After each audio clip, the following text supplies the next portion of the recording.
Welcome to the Hobby Talk podcast. I'm Mike Duquesne with David Scrivener. I don't even know what episode is this. Is this 4 or 5? I believe it's 5. We're up to 5 already? Wow. Okay, episode 5 of the Hobby Talk podcast.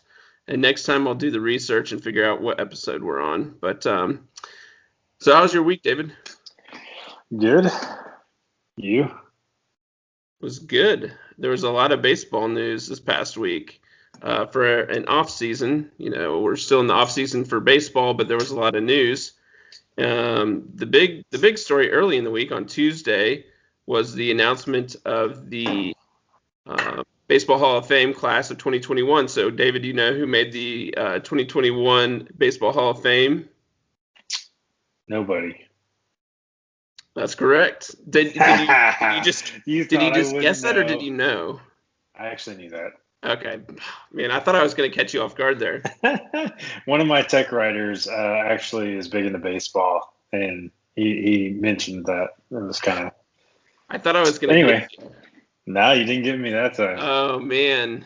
Okay, well, we got a new baseball expert, David Scrivener, so why don't you go ahead and tell us all about it? That's all I know. Okay. Well, I'll be honest, I'm a big baseball fan, but I've never really got too involved in the Hall of Fame and how that works and the process behind the Hall of Fame. But definitely this year I was more interested, especially since nobody got elected. I was like, wait a second, how's that possible? I didn't even know that was possible, to be honest with you. So I learned a lot this past week about the Baseball Hall of Fame. So I went on the baseballhall.org. And I'm looking at it right now. And so there are rules for the election to the Hall of Fame. So do you know the rules off the top of your head, David? I don't. They got to do a vote, though, right? They do a vote. So I'm going to try to run down this pretty quickly. So there's actually 9, they say, rules for the election to the Hall of Fame. And I'm going to start. Number 1 is the authorization. So this is who is allowed to vote on the Baseball Hall of Fame, and it is the BBWAA. Do you know what that stands for? Any guesses? The Baseball Writers Association of America. So it's a bunch of old baseball writers that are the ones that are actually electing these players to the National Baseball Hall of Fame. So that's the first thing. And then secondly, the electors, they have to be covering baseball for at least 10 years. So they could be, it sounds like they could be retired, so they could be considered honorary members, I guess. But they have to have at least covered baseball for 10 years. So that's a criteria for being an elector. And then eligible candidates.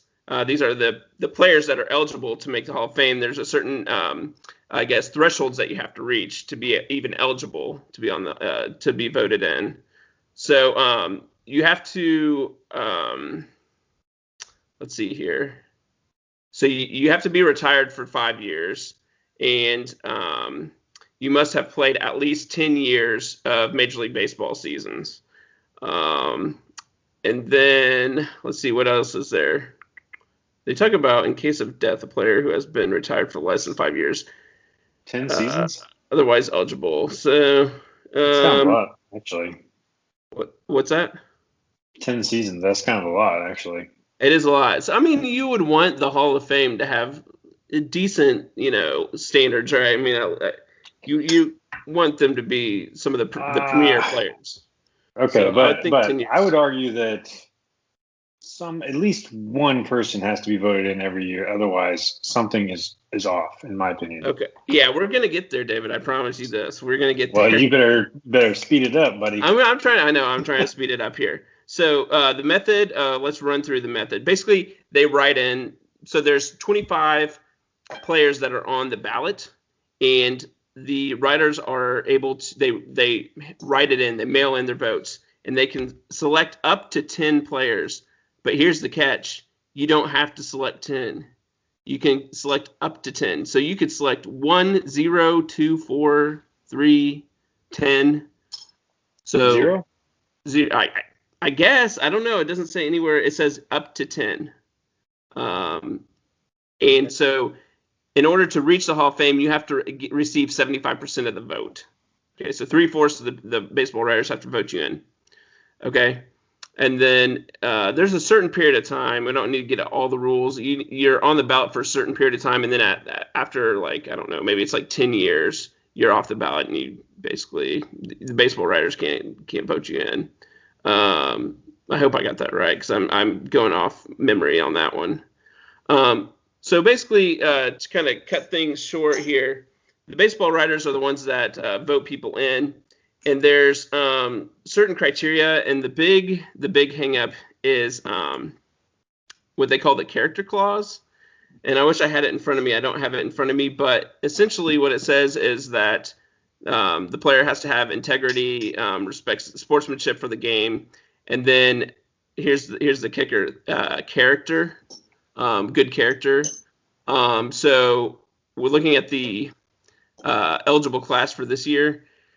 They're really, honestly, I looked at them and I was like, yeah, there's not really a lot of players that I would say they have to be in the Hall of Fame. There's some pretty good players like Todd Helton, Scott Rowland, Andrew Jones of the Braves. He was on the list, and he's a guy that a lot of people consider to be worthy of the Hall of Fame. He got something like 30%. He's still a little ways away. But I'd say there's 3 players that I think almost universally everybody would agree, based on their play on the field, their statistics, that they should be in the Hall of Fame. The problem is all 3 of them have red flags, according to some or most. So let's start with the 2 obvious ones, Barry Bonds and Roger Clemens. Both of those are clear Hall of Famers, I think, in almost anybody's mind, except for the fact that widespread belief that they both cheated the game with steroids and whatnot. So that's definitely part of the character clause there, with integrity of the game and sportsmanship, right? I mean, a lot of people won't vote them in because they think they're cheaters, and they probably are. So I honestly don't really have a problem with that. Where I do kind of have a question and a little bit more of a problem is with Curt Schilling, who also didn't get in. He was just short of getting the 75% of the vote. He's one of the best post-game pitchers, ever there. I mean, he was great in the postseason, pitched really well, was alongside of Randy Johnson at the Diamondbacks, and then he was with the Red Sox and pitched in that famous postseason game where he had the blood seeping out of his sock. And a big strikeout pitcher. But here's the thing, David. He didn't make the Hall of Fame because some of the baseball writers don't like his politics. That's a problem. That's the world we live in today, where it's like everything is political. But basically, Curt Schilling has been pretty outspoken with his political beliefs. Pretty conservative. Maybe many might say that he's a little bit on the fringe, maybe on the extreme side of the right politically. But at the same time, he hasn't done anything criminal. Like he didn't cheat the game of baseball. Like there's no allegations of him doing steroids or otherwise, cheating the game of baseball. So it really boils down to a lot of these writers just don't like him. Which I think is wrong. I mean, they're going to justify it by saying, the character is a part of the vote. And in their opinion, he's shown that he doesn't have good character. So that's the ongoing probably debate. But then also the fact that like you said, you shouldn't have a year where nobody gets in. I don't think. I do think it's good to have thoughts. High standards, but at the same time, I mean, maybe they need to have a minimum of 5 votes or something. And the thing is that these voting rules for the Hall of Fame, they are subject to change, so they can change the rules if they want to. And I think they probably need to, honestly. And the other thing that is interesting is that it's the baseball writers that have all this power. It's like, who decides who these baseball writers are that get to vote, and why do they get supreme authority to make these decisions? I mean, at the end of the day, honestly, I don't really care that much about the Hall of Fame, Baseball Hall of Fame. but I know, as players, it's huge. It's like one of the greatest, achievements that you can get. So that was just a big controversy, this week. No new members. Of course, the players that were elected in 2020 are actually going to be have their ceremony this year because they couldn't have it last year due to COVID. So at least there will be some players that I guess going to have their ceremony later this year, but no new ones for 2021. So honestly, I don't think it's a great look for baseball, but what are you going to do? You're not going to change the baseball writer's perspective on that. So I think Curt Schilling voluntarily said, "Don't write me in next year," and he's just like, "I'm done with it." so I guess he's out. So yeah, I got two thoughts on that. First of all, system's broken. There should be somebody that wins every year. Second of all, their current politics or even their character shouldn't have anything to do with how they're judged for it. It should only be their character when they were playing. I agree. And the thing is, if you look in the Baseball Hall of Fame, there's going to be people that have questionable character. You look at like Mickey Mantle and some of the stuff that he did off the field. Like, I don't know that we would really want to put him up as a role model off the field for a lot of our young children. So I just think it's a little bit of a double standard. And the thing is, like, these people voting, their thought process changes. Like 15, 20 years ago, these people, that was still, the character clause was still in there, but they put a very small, minute weight to it. They didn't weigh it very much at all. They said, if there's somebody that was clearly a Hall of Famer, he was going in, even if he wasn't the greatest guy in the world. And now it's almost like, well, let's start with the character clause and let's like eliminate players right off the bat. You know what I mean?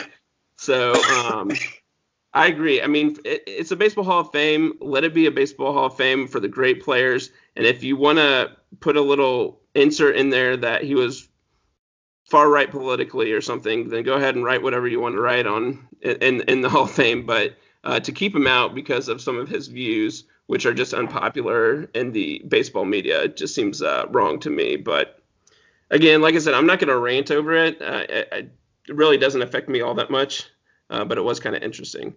And I need to speed up here. So let's jump into, there's a crazy week in the stock market too. So do you have any thoughts about what's going on in the stock market with the retail investors kind of playing games a little bit with the hedge fund investors and how that's all playing out this past week?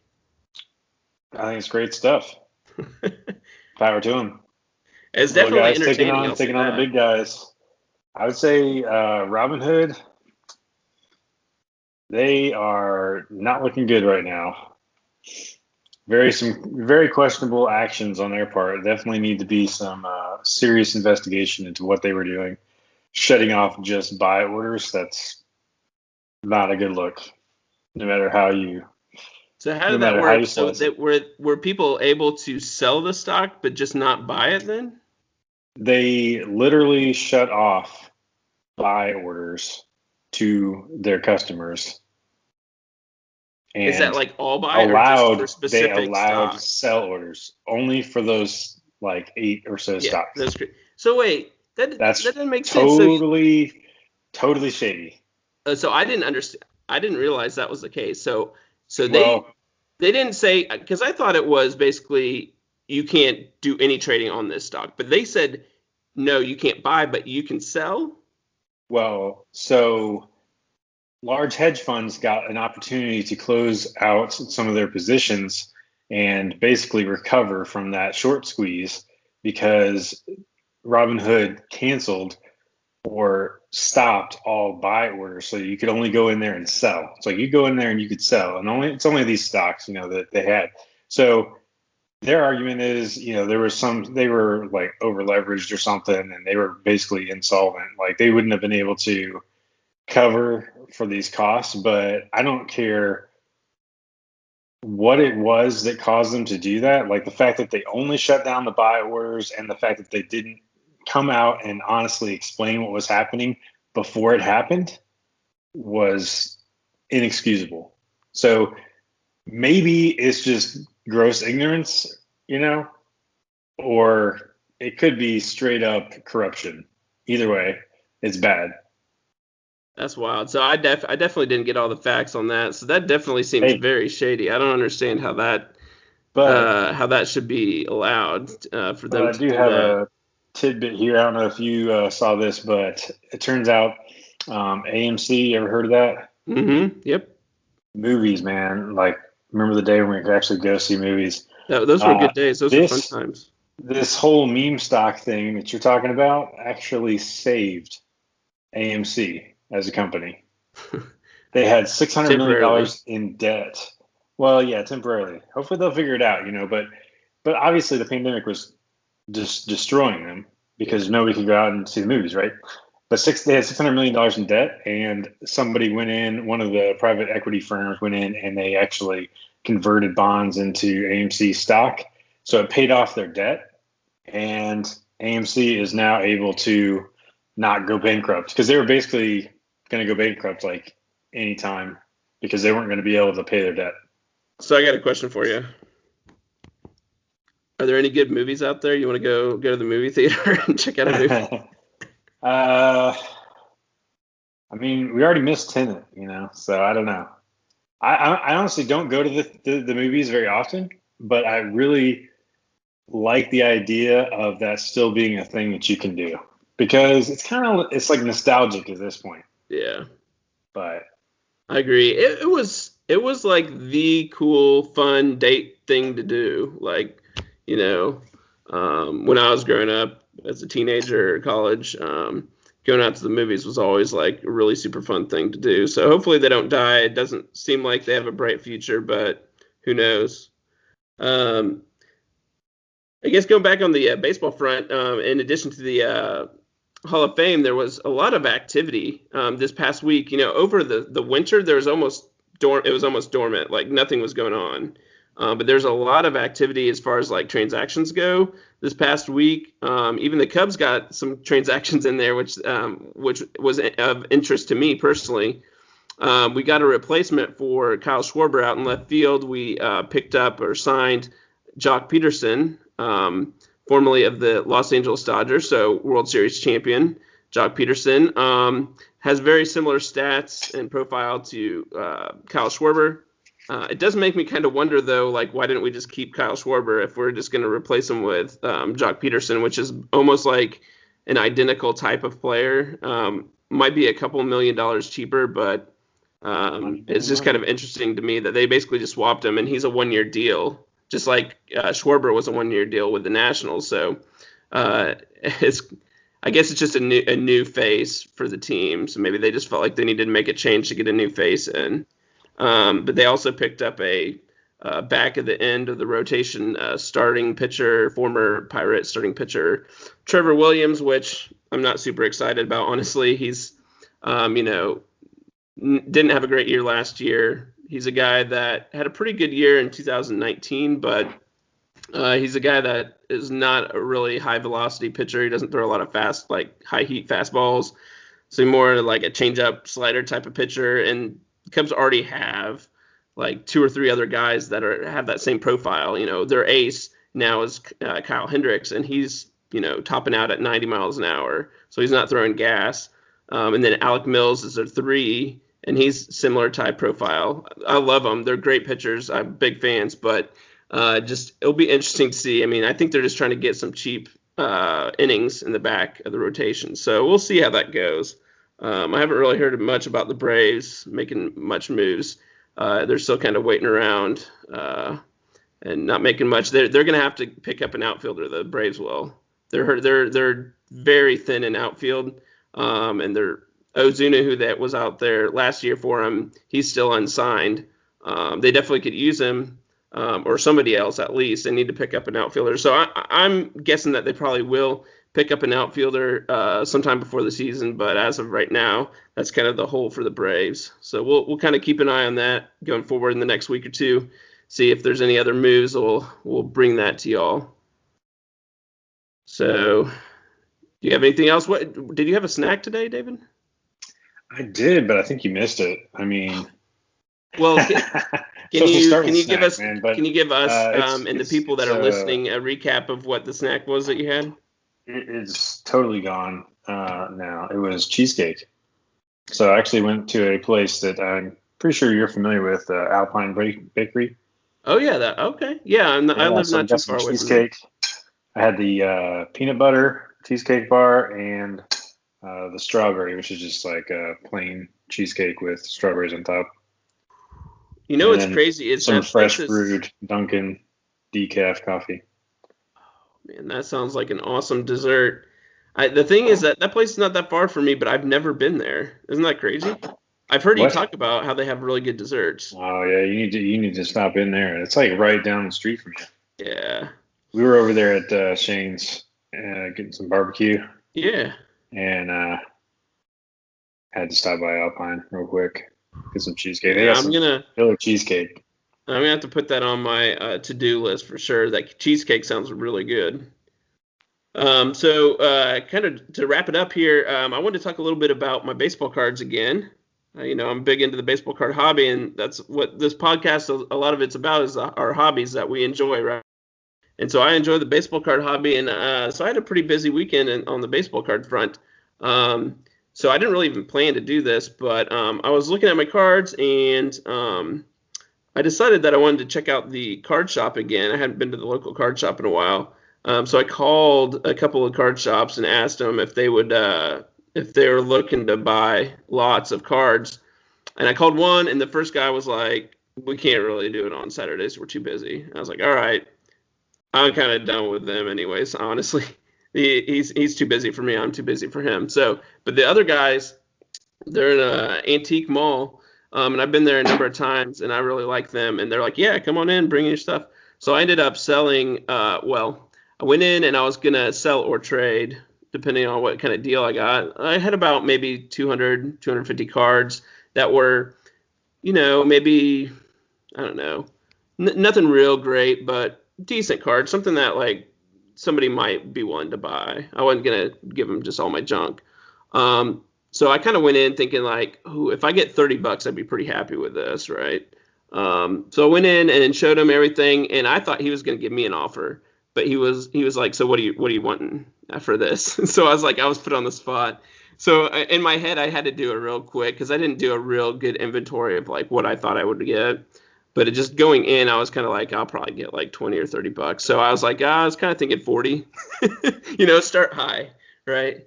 And so he's kind of like, it's like I could maybe give you 35 store credit. He's like, if I could do 25 cash or 35 store credit. And then he's like, "You know what? I'll give you $40 store credit." I was like, "All right, well, let me look around and see if you have anything that I want." And honestly, he didn't have a whole lot. That card shop's kind of unique because there's multiple vendors. So there's like 4 or 5 different people that have their own cases and sets of cards that they're selling. So he had like 2 display cases there that I looked through, and I was telling him, I like the Cubs or the Braves or Griffey, Trout, any of those I'm kind of looking for. And he really didn't have much there. But I did pick up 2 pretty sweet cards. Let me see if I have them here. I actually have one of them here, I think. Where are you? Oh, man. I thought I had it here. Oh, yeah, here we go. Let's see. Can you see this here? Can't see it real good. Nope. You got your blur on, so. Okay, well, yeah, I wanted to blur it out. I didn't want you guys to see what it exactly looked like, but it was a. You put it like right in front of your face, maybe. Well, I don't think it's gonna work, but it's a Chris Bryant 2020 Topps Chrome insert card, so that was pretty cool. And then there was a John Smoltz rookie card, 1989 Topps. And that was only like $1, and this Bryant was like $2.50. So I wasn't done with my negotiations though. Those were the only ones I could find. I was like, "Look, I can't." His name was Brad. Look, Brad, I couldn't find $40 worth of stuff I want. So I was like, make you an offer. I'll take these 2 cards and you give me $25. We'll call it a deal.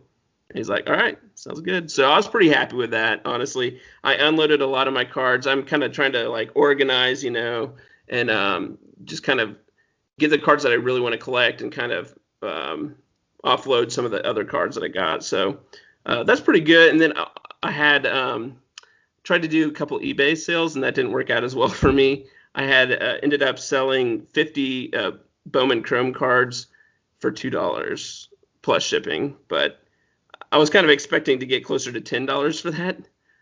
So I kind of learned my lesson on the eBay selling.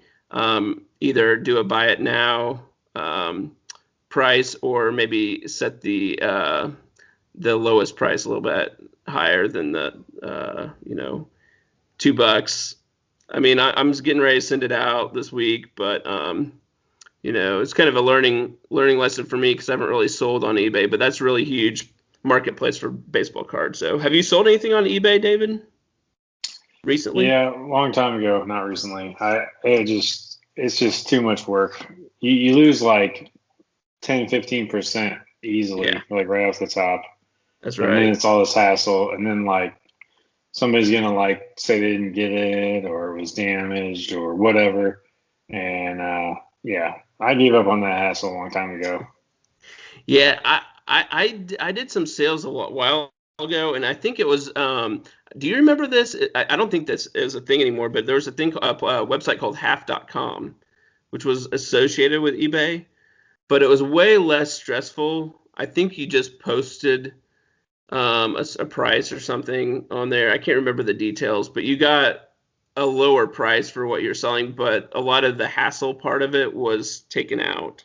So I kind of like that back in the day. But I think I sold some like textbooks from half.com when I was back in college. But there's a new shipping option for eBay that just released this past week or 2 weeks ago, and it's really geared towards trading cards. eBay saw trading cards like flying off their shelves last year. That was a big piece of their revenue stream as trading cards, and so they want to make it a little bit more friendly for the hobby, the sports card community, to use eBay, because people are using side deals, to get around the eBay fees and all this other stuff. The shipping costs are high, so you're not really able to sell the lower end cards with that $3 or $4 shipping costs. So people are going on Instagram and Facebook and Twitter to sell their cards. So I think eBay saw that, and there's a cheaper sell option. You can just basically send in a white envelope, but then you have the eBay label on there so they can track it, and that'll give the buyers a little bit more assurance, that they can track the mail, because otherwise people are mailing in these white envelopes, and a lot of times you get all these disputes and damaged cards and all that stuff. So it's kind of interesting, something to keep an eye on for the sports card hobby, is see how this eBay thing works. I think I'll probably try it a couple times, but I'm kind of with you. I don't really want to have to go to the post office like 5 times a week to to deliver 1 or 2 cards for a couple dollars a piece. That's kind of why I decided to go to the card shop. They're not going to give you premium price, but especially for a lot of these cards that aren't really high dollar value anyways, I figured if I can offload a lot of these and get it, $25 is not nothing, it eliminates all the hassle of the selling piece right off the bat. And I got $25 cash straight up. So honestly, I was planning on doing some eBay sales, some more eBay sales, but I might grab the remaining cards that I had kind of stored away to sell, and might just go back to the card shop sometime in the next couple weeks and see what they'd offer for that. So we'll see how that goes. Do you have any other final closing thoughts, David, before we shut this episode down? Go get your new Model S. Model S. So there's a new model out? Yeah, they just announced some refresh. Okay. The S and X. So what's the changes with this new refresh as opposed to the other version? Mostly interior. I'll give you this. Let me know your thoughts on this. Instead of having a gear stock on the steering wheel, what if you didn't have one at all? So the little thingy that you pull down to get it in the gear, so you pull it down to get Yeah. it into reverse or to. What if instead of having that, your car used the cameras and decided which direction it was supposed to go? That makes me a little nervous. I'm gonna be perfectly honest. I don't know if I want the cameras telling me where I'm going. What are That's your thoughts on the that? I think it's crazy. It's crazy. But that is the biggest, polarizing feature of the new car is that it doesn't have a gear shifter. It doesn't have a windshield wiper stock or turn signal stock. There's no stocks around the steering wheel, and they chop the top off, so it's like a yoke. Steering yoke is what it's called.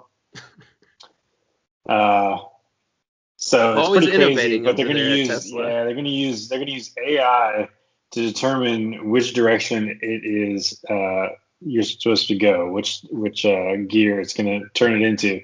But you can override it with the screen, so it is on the screen, so you could like tap the screen.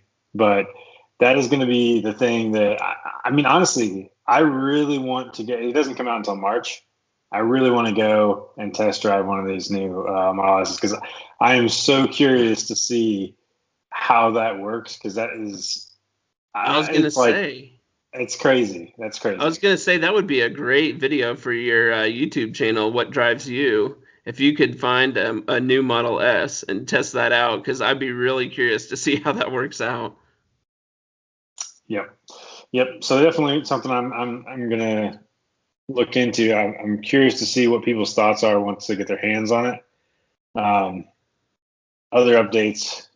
It is going to be the fastest or quickest production car in the world, going 0 to 60 in under 2 seconds.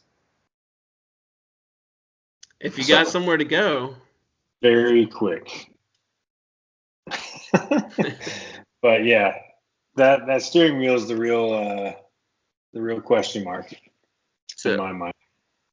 all right. Well, stay tuned. Hopefully, David will get to test that out, and we'll go on his website, his YouTube channel, and check it out and see how that works out. So, all right, everybody. Hope you enjoyed. This has been the Hobby Talk podcast with Mike Duquesne and David Scrivener. Take care, everybody, and God bless. Later.